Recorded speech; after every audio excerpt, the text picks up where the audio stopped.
It's time for social media buzz, and Choma Amari Bulam is standing by. Good morning, Samson. Good morning, Good morning, Margaret. How are you doing? I'm fine, thank you. I really like your talk. Thank you. What's happening? All right. Nigeria's Minister of State for Health, Olorunimbe Mamora, has said the government increased tax on cigarettes from 20 to 30% in June to dissuade Nigerians from tobacco consumption. The minister disclosed this in Abuja while delivering his remark at the launch of the Tobacco Control Data Initiative dashboard. Now, taking some tweets, Oluwanishola says federal government increased tax on tobacco products. Bad habits just became more expensive. What's my business? Yeah, then TK says Igbo no dinner. And King Tommy says it should be 100% including beers. Real Ehiz also says problem for people that know how to smoke, but still yet addicted smokers will still smoke even if it's 50%. And someone also says 50% is better. So Samson, Margaret, for someone who is like an addict, someone who's addicted to smoking, do you really think 20% increase or 30% increase to cigarettes or that tobacco products is really going to dissuade them from smoking? So if a pack of cigarettes is for like 200 naira and then they now add additional 100 naira, not even 100 naira, additional 60 naira, making it 260, will that stop smokers from people who are actually addicted to smoking? Do you think it's going to stop them? It's going to have an effect on on level of smokers? Even people who are not addicted to smoking, people who are social smokers will still smoke. So people who are addicted to smoking, it doesn't change anything. We've seen people, or we've heard stories of people sell their properties just to buy what they are addicted to. So it's, personally, I feel like that task would, the average Nigerian is tenacious. So there's no need. If it's to stop them from smoking, then it's counterproductive already. It's dead on arrival.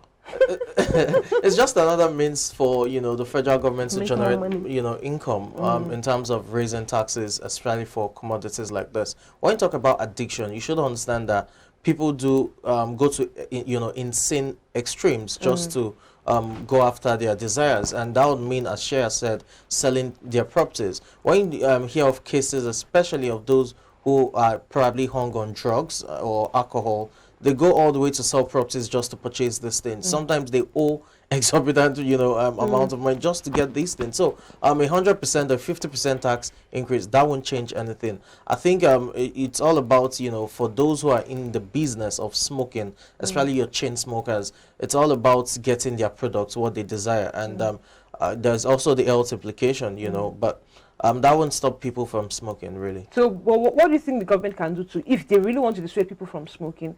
What do you think? It has to be legislated. That's where it is. As long as it's not legislated, then it's not against the law. Again, what governs the people is the law of the land. And if you do not have a particular item, under the law, people will definitely go about it because it's legal in that sense. So you can't stop people from smoking. Except you ban it. Except you understand, if there's a legislation that bans it, then you can understand that, okay, that could probably curb people, because once you're caught, buying cigarettes or smoking, then you are against the law and you'll be sentenced or prosecuted. That can curb, the amount of people smoking. But in terms of just the way it is right now, if you do not legislate it, there's nothing you can do.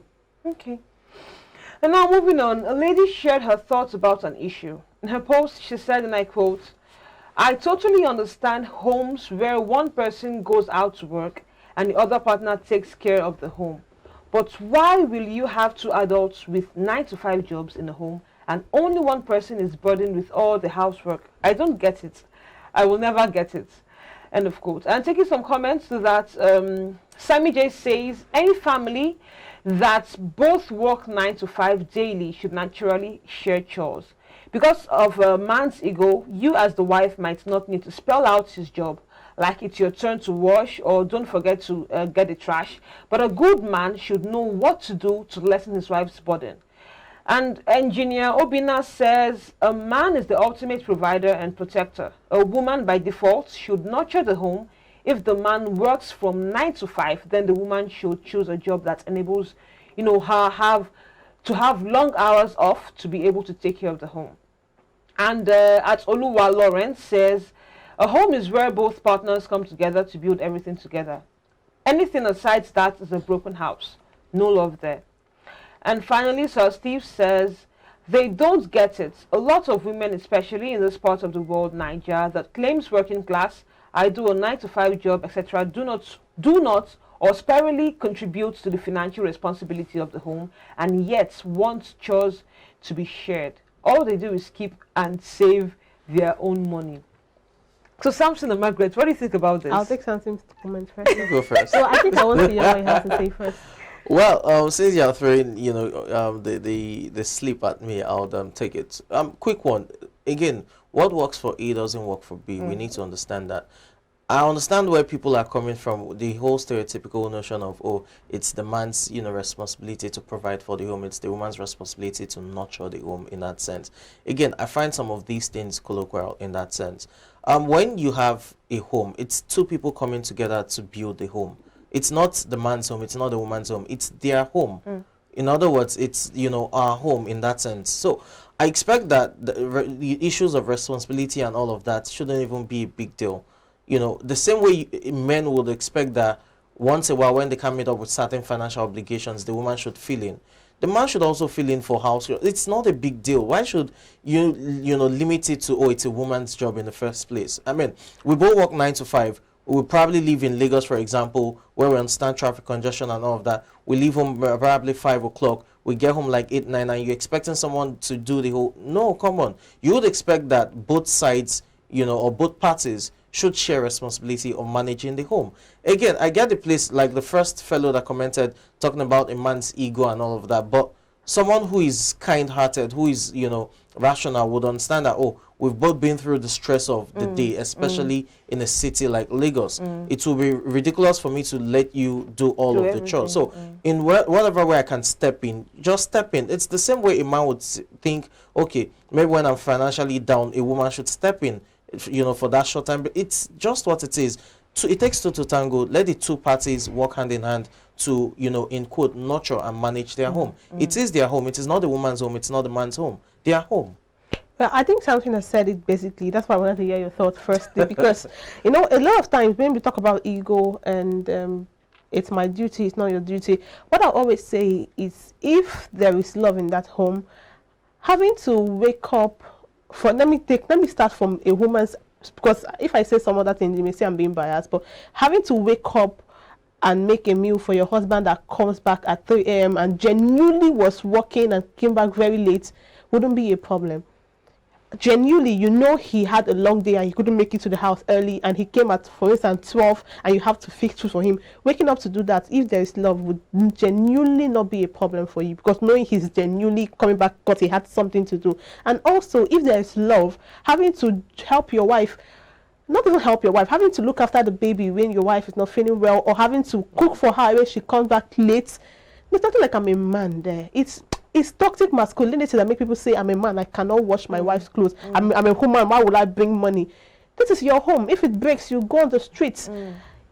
Both of you, there is rent, you're earning 6 million, I'm earning 6 million, you're earning 1 million naira, and the rent is 2 million, I'm expecting you to pay for me 1 million. That's foolishness, because it's our home. We should come together to nurture our home. There's nothing like, it's my duty. I don't know who created this thing of a woman's work is to nurture and a man's work is to feed. I think that's why some men go into depression, and that's why some women also feel like I'm not supposed to. It's your work to provide. If I'm able to provide, why wouldn't I provide? All of it boils down to being kind-hearted and if there's love in that home, there shouldn't be an issue who would provide and who would nurture. But I think it's a 100 thing. Men. Yeah, it's a mindset for some men. Some men actually genuinely love their wives, but they just feel, oh, I can't do the dishes. I can't help. But the mindset should change. That's toxic masculinity, and there's also toxic femininity too. Thinking I should not bring money. I should hide. My money is my money. Money is our money. That doesn't make so much sense to me. It doesn't make sense, and I just hope that people move away from those conventional thoughts and mindsets. Again, those are ideologies that have been instilled from generations, and they've just seen it that way. Some make use of their parents' home to judge that, okay, this is how the home should be. My daddy did this. My mom did in those this. Days, Again, those things are ridiculous. What's the big deal in fixing someone a hot plate? I mean, yes, we're both tired and all of that. You're probably, you know, trying to maybe clean the house, you're sweeping, and I fix a hot plate. I mean, in the days of, noodles and spaghetti, things that you can do within 20 minutes, it's not a big deal. People have fridge. People don't cook and store exactly, in the fridge. and then you microwave and all of that. It's not a big deal. But when you now have that notion that, I'm the man of the house, she's meant to do all that, it's ridiculous, really. Well, I think it's a fine place to just wrap this up. But from that coming from a man, I think that's you're changing the narrative. You're changing the narrative. I'm unarguably leftist. I don't hide that. I'm a leftist. All right, thank you so much for joining us. It's been an amazing show. Thank you, Samson. Thank you, Choma. Thanks for having me. Amazing Tuesday morning right here on iBrand Daybreak. Please do well to join us on the next programs and also the programs to come. We will leave you with a quote from Winston Churchill. It says, "Success is walking from failure to failure with no loss of enthusiasm." Success is when you walk from failure to failure with no loss of enthusiasm. So I'll just take Choma's thoughts. You're nodding your head. You know, when you have your mind set on something, things will definitely come at you. You understand? But you just have to keep moving forward. You just have to keep going on. Even when you fall, you stand up again and you keep moving, pack your things and keep going. You understand? Don't quit, don't surrender. Keep going, keep your eyes on the goal, and I'm sure you will get it. Yeah, it's what it is. You fall 7 times, you rise 8 times. You know, it's all about eyes on the goal. It's a tunnel vision, really. Yeah, I like that. All right, that's it. You've heard it from the horses. The horse and the horses, you've heard it from them, It's been an amazing show. We enjoyed every bit of it. Without you, there's no iBrand Daybreak. Thank you so much, Joel, to join us tomorrow, same time, same station. I am Margaret Opera. And I am Chioma Amari Blum. Do have a nice day. I'm Samson Lady. Do have a great day.